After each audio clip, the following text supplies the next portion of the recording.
The next principle that we learned about this week is the one that most people are not too fond of, but it's the very principle that allows you to develop control over yourself, and that is self-discipline. Self-discipline involves the taking possession of your own mind. It all begins with the mastery of your thoughts. When self-discipline is being applied in your life, you will have a tendency to think first and then act later, which is completely opposite of the way most people make decisions today, right? They act first and then they think later. What self-discipline does for you is it will give you complete control over your emotions. Emotions such as love and sex and hope and faith, enthusiasm, loyalty and desire, those are all positive emotions. But the emotions of fear and jealousy and hatred, revenge, greed, and anger, though, those are negative emotions. And those emotions are all thrown in together. And there's a lot of power wrapped up in those emotions. Thankfully, they're all states of mind, which means that they're subject to your control and your direction. The important fact to remember is that self-discipline calls for balancing of your emotional state with the reasoning faculty of your mind. Both the reasoning center and the emotion center will need to be brought into the picture when it comes to making decisions in every area of your life. You should submit both the negative and positive emotions to the examination of the reasoning faculty before releasing them. That's really what self-discipline is all about. Maintaining that proper balance between the judgment of the mind and the emotional part, because the truth is, emotion without reason is one of human beings' greatest enemies. Speaking of which, there's 5 big areas of our lives that are usually run by emotions. These 5 areas are some of the tougher areas that we struggle with as human beings when it comes to making decisions about them, okay? And especially how our emotions come into play. You got food and nutrition, alcohol, drugs, mental attitude, time, and definite of purpose. All right, so self-discipline is really needed in these areas to allow you to reach high levels of success and personal achievement. When we lack self-discipline in these areas, it's usually because we're giving in to negative emotions versus positive emotions. Food, for example. Most people struggle in this area of their life due to stress, anxiety, depression, boredom, and just masking pain, all right? The same goes for drugs and alcohol. Usually there's something in their life that they're running from or trying to kill the pain by using these things. As far as attitude goes, you have complete control over this one thing in all the world. That's what you have control over, and that's your mental attitude.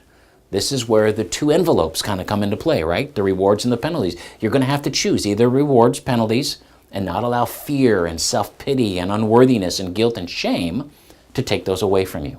You deserve the rewards envelope and all that goes with it. Don't forget that. It belongs to you. And with time, most people today are multitasking way too much, all right, and stressed. So most people waste huge amounts of time watching TV, surfing the internet, social media, just doing things that are nonsense with their spare time and not really improving themselves or adding value to their life.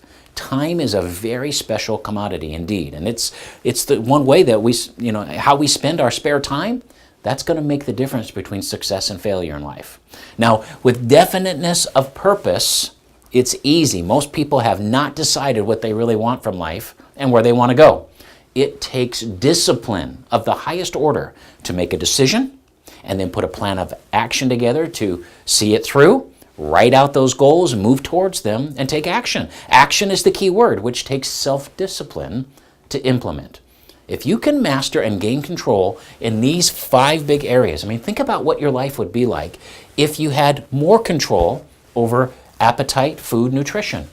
Or maybe you didn't drink anymore or smoked or whatever it is for you.